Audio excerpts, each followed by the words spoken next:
Bonjour à tous, bienvenue encore une fois au rendez-vous tant attendu des chroniques pimentées de Djilo. Merci d'être là. Alors, le mois de février tire à sa fin. Au mois de février, on a parlé bien entendu de la fête de la jeunesse le 11 février, donc au Cameroun, et le 14 février, la fête de l'amour. Et voilà, l'amour encore et toujours l'amour. Ce sentiment sans lequel, visiblement, personne ne peut vivre. Mais même si aujourd'hui on peut dire qu'il y a une valeur quand même un peu marchande de l'amour. Alors, les spécialistes du mariage, ou de la vie à deux, voilà, les spécialistes de la relation, de la vie à deux, prétendent que pour qu'un couple fonctionne, il faut que au moins deux de ces trois conditions soient remplies. Alors, c'est amis et amants, ou amis et partenaires, ou amants et partenaires. À vous de choisir en fait la formule qui convient le mieux à votre couple. Alors, quand on dit maintenant, on dit par exemple amis et amants. C'est-à-dire qu'il y a des couples qui vivent ensemble, qui sont amis, ils s'entendent plutôt bien, ils sont amants, c'est-à-dire qu'ils ont toujours des relations de proximité, pour ne pas être cru, mais ils ne sont pas partenaires. C'est-à-dire que, par exemple, en affaires, évidemment, chacun s'occupe de son chiffre d'affaires. Si chacun a une entreprise, chacun a des biens, mais l'autre n'a pas le droit d'avoir un regard, n'a pas le droit de regard sur le chiffre d'affaires de l'autre. Et ça fonctionne comme cela. Maintenant, il y a amis et partenaires. Amis et partenaires, voilà, on est des amis. Tout à l'heure, on a vu qu'on pouvait très bien s'entendre, partager des soucis quotidiens. On est partenaires aussi parce que, bon, évidemment, comme tout à l'heure je le disais, soit en affaires, on est partenaire.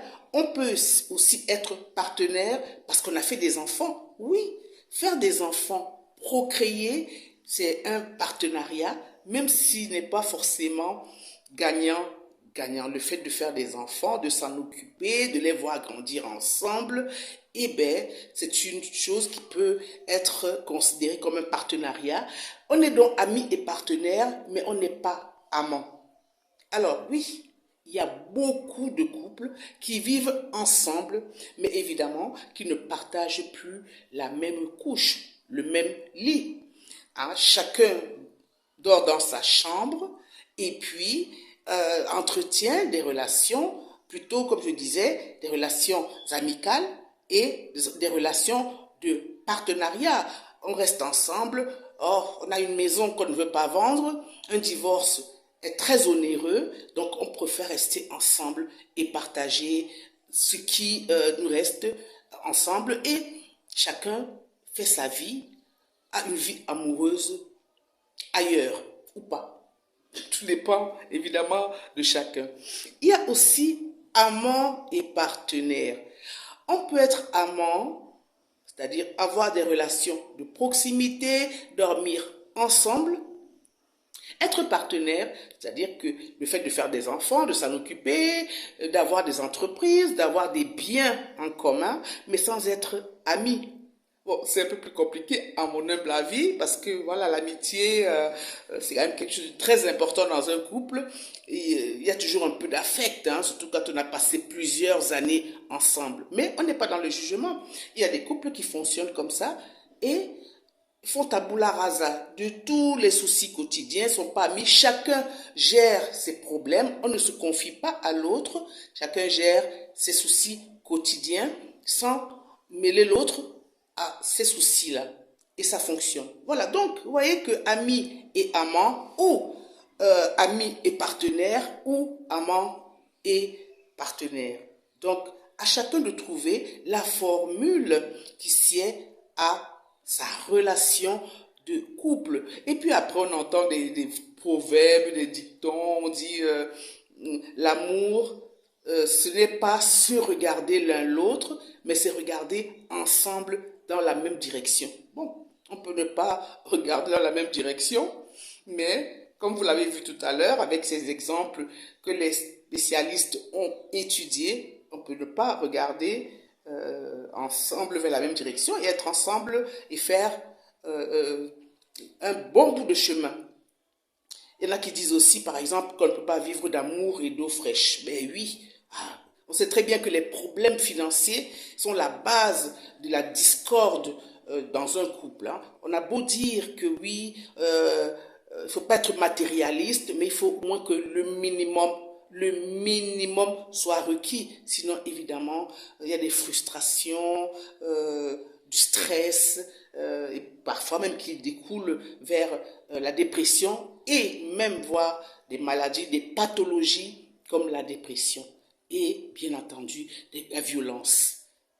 Les violences conjugales. On voit aujourd'hui, tous les jours, on voit que le taux de féminicide dans le monde croît de manière exponentielle. Et ça, c'est vraiment très grave. C'est dû à plein de facteurs, mais il y a aussi le facteur financier qu'on doit prendre en compte. Hein. Quand on n'a pas de travail, on est au chômage, on a des problèmes financiers, on devient nerveux, on est stressé, etc. Donc, voilà, on reste à la maison, on passe du temps devant son téléviseur et tout, et ce n'est pas pour arranger les choses. Évidemment, dans l'amour, je disais dernièrement, dans une précédente vidéo, je vous parlais des novellas, hein, cet amour à l'occidental qu'on nous servait sur un plateau d'argent, comme si c'était l'amour type. C'est-à-dire, c'était ça l'incarnation même de l'amour.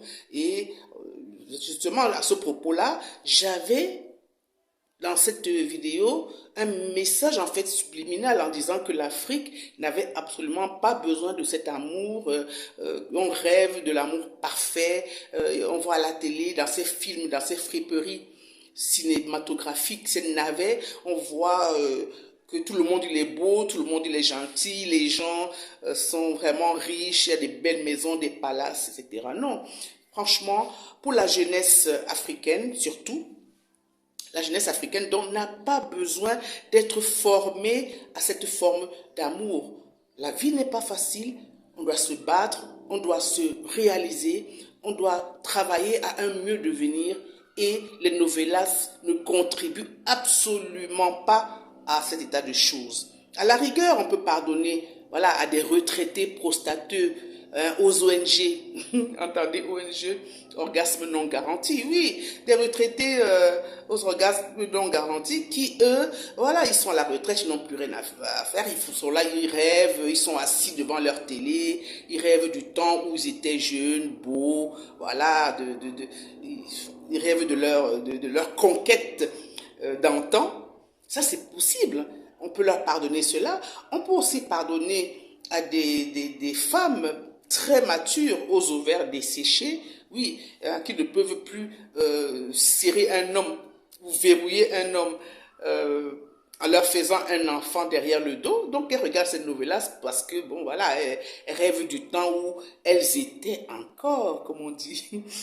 Elles disent, ah, je fus.